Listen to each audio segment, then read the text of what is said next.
Kita kembali dalam obrolan terkini masih bersama dengan Bapak Haji Arif R. Pabetengi terkait dengan tema kita pada hari ini adalah tarif kargo mempengaruhi bisnis Rajapindah. Pak, terkait dengan tema kita pada hari kita melanjutkan perbincangan, apakah ini berpengaruh terhadap tarif yang diberlakukan oleh Rajapindah? Sebelum saya menjawab, saya harus sampaikan bahwa terus terang untuk Rajapindah itu core bisnisnya di moving, untuk pindahan, itu bisa domestik dan internasional. Terkait dengan kenaikan tarif, ya mau tidak mau itu ada impact-nya ke kami, ya. Minimal harga jual yang selama ini kami berikan ke pelanggan maupun masyarakat itu pasti berubah. Tetapi dengan kenaikan ini saya harus mencari siasat yang baru, ya, karena kenaikan ini mau tidak mau kami tidak bisa menolak, harus menerima. Karena ini regulator ada yang Kementerian Perhubungan memberikan instrumen bahwa untuk sementara diterima dulu sambil mereka di pembahasan berikutnya untuk para pelaku regulator yang membidangi usaha pemberian tarif kargo ini. Jadi untuk Rajapindah di dalam melakukan bisnisnya dengan kenaikan tarif ini harus menyiasati lebih seksama, lebih efisien dan lebih efektif di dalam pemberian harga maupun pelayanan yang selama ini berlaku sebelum kenaikan tarif. Nah itu.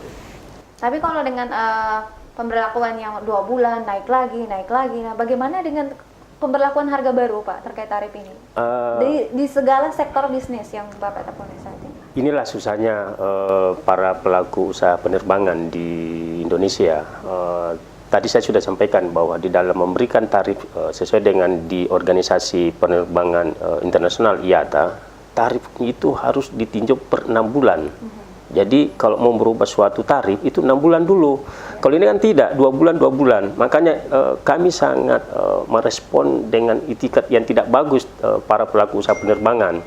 Kenapa? Karena dia cuma membuat suatu rumusan tarif itu di satu sisi, di tarif ekspres, sedangkan tarif ekspres itu untuk pelaku usaha banyak, ya. Kalau pelaku usaha ekspres itu kan antara lain ada Tiki, ada JNE, ada JNT, itu pelaku usaha ekspres semua. Tetapi ada juga pelaku kargo yang tidak terlalu menggunakan jasa ekspres, tetapi di dalam pemberian tarif kargo dari penerbangan ini sama rata. Nah, harusnya kan ada pengecualian buat para pelaku usaha jasa ekspres. Nah, begitu. Harus seperti itu. Yang ada sekarang ini semuanya sama saja, Pak? Sama saja. Pokoknya siapapun yang melakukan pengiriman dengan menggunakan airline yang sesuai dengan tujuannya itu tarifnya sama. Tidak ada perbedaan. Termasuk BUMN yang kayak pos. Tadi Bapak menjelaskan bahwa menggunakan siasat atau menyiasati kenaikan tadi. Bagaimana menyiasati hal itu? Di dalam menyiasati untuk pengiriman dengan menggunakan bisnis udara Rajapindah, ya mau tidak mau volume pengiriman itu kami alihkan untuk ke laut. Jadi yang selama ini memang untuk Rajapindah bisnisnya itu untuk pengirimannya memang dominan di laut, ya, termasuk laut. Kalau udara itu untuk segmen yang memang betul-betul ekspres. Dampak kenaikannya terhadap kami Rajapindah terasa tetapi tidak terlalu besar. Kenapa? Karena bisnis Rajapindah itu lebih dominan menggunakan jasa laut sekitar 70% dan udaranya itu sekitar 30%. Tetapi dengan kenaikan ini ya pastilah ada dampaknya buat kami di dalam pengiriman. Nah, untuk menyiasatinya itu kami Rajapindah itu di dalam pengiriman udara mengurangi jumlah volumenya, jumlah beratnya. Nah, sisanya itu kami coba kirim dengan menggunakan jasa pengiriman laut. Artinya bahwa ya jika biasanya mencapai misalkan 100% adalah melalui udara, sebagian diantaranya dialihkan transportasi laut, laut. Ya. Karena terus terang untuk pengiriman udara, terutama kami yang ada di Sulawesi Selatan, itu kalau keluar itu kan otomatis misalnya ke timur, itu harus menggunakan kecepatan dengan menggunakan jasa udara. Bisa juga dengan menggunakan jasa laut, tetapi itu lama. Misalnya ujung pandang Ambon, itu bisa sampai 5 hari sampai 7 hari. Belum lagi kalau ke Jayapura, kalau menggunakan laut itu bisa sampai 15 hari. Tetapi kalau kita menggunakan udara, itu cuma 1-2 hari udah sampai. Nah, dengan kenaikan tarif ini mau tidak mau kami para pelaku usaha ekspres untuk pengiriman udara harus berpikir, harus mengubah pemikiran polanya. Bagaimana untuk pengiriman ke Indonesia Timur terutama itu kita alihkan separuh untuk pengiriman laut sambil menunggu kebijakan para regulator untuk bisa membuat aturan mengenai tarif kargo kalau bisa diturunkan. Ya. Tapi bagaimana dengan respon konsumen, Pak? Biasanya mereka kan kalau melalui udara menerima dengan cepat, kemudian melalui laut kan ya kita tahu sendiri seperti apa.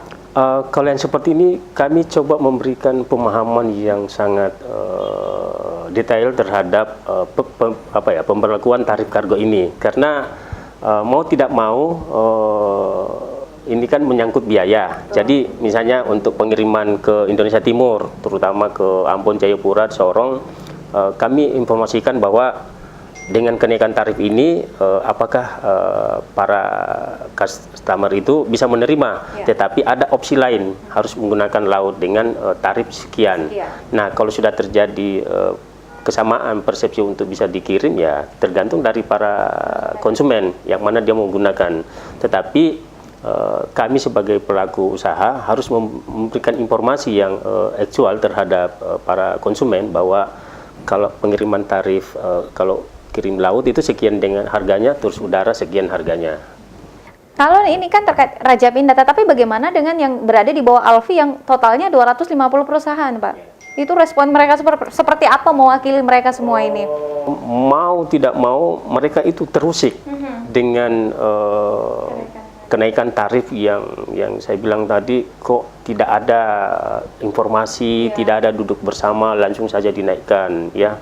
Mau tidak mau membuat kami sedikit ya egois juga sih, dalam artian bukan arti yang marah untuk mau memboikot ya ke penerbangan, tetapi ada hal yang kami rasakan aneh, kok ada seperti ini kenaikan yang bertubi-tubi seperti itu, tidak ada renggang waktunya, dibuat per berapa 6 bulan lagi, ini tidak ada kayak semacam para pelaku usaha penerbangan ini mencari keuntungan yang buat mereka sendiri, padahal dia tidak tahu bahwa di dalam suatu jasa, misalnya jasa penerbangan itu banyak pelaku usaha yang hidup di situ. Misalnya kami sebagai pelaku usaha ekspedisi, kemudian para otomatis yang kemarin mungkin kita sudah dengar semua kenaikan tarif penerbangan, kemudian tarif bagasi yang berbayar. Nah itu kan semua kok langsung begitu berurutan kenaikannya, bagasi dulu, tarif tiket, kemudian baru kargo yang terakhir. Nah ini kan semua itu adalah satu siklus di dalam penerbangan. Nah itu. Jadi benar-benar membuat kita kaget, Pak, ya? Bukan kaget lagi, di atasnya lagi kaget. Ya, di atasnya kaget lagi. Iya, karena yang tadi saya sampaikan bahwa tidak ada mediasi untuk bicara. Sedangkan di penerbangan kami itu ada asosiasinya. Kok kita tidak bisa duduk bareng sama-sama?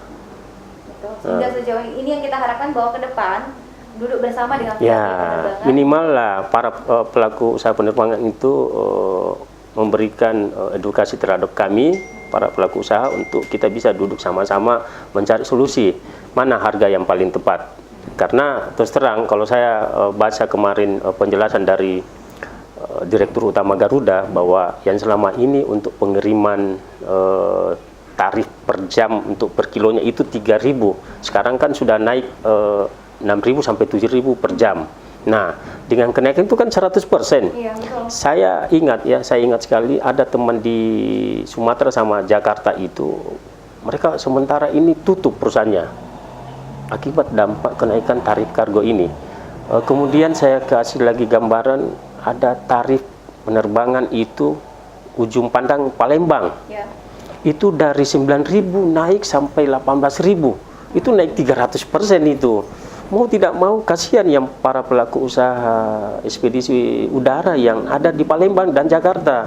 Karena walaupun melihat jaraknya ujung pandang Palembang itu bisa dilalui dengan laut maupun darat, tetapi kota Palembang itu kan kota kuliner. Ya. Itu saya lihat UKM-nya di sana bagus sekali. Nah, dengan kenaikan tarif ini mau tidak mau mengurangi jumlah pengiriman. Nah, dampaknya kan pasti omset ke para pelaku usaha. Perekonomian kita akan turut terganggu dengan hal ini. Sangat terganggu ya.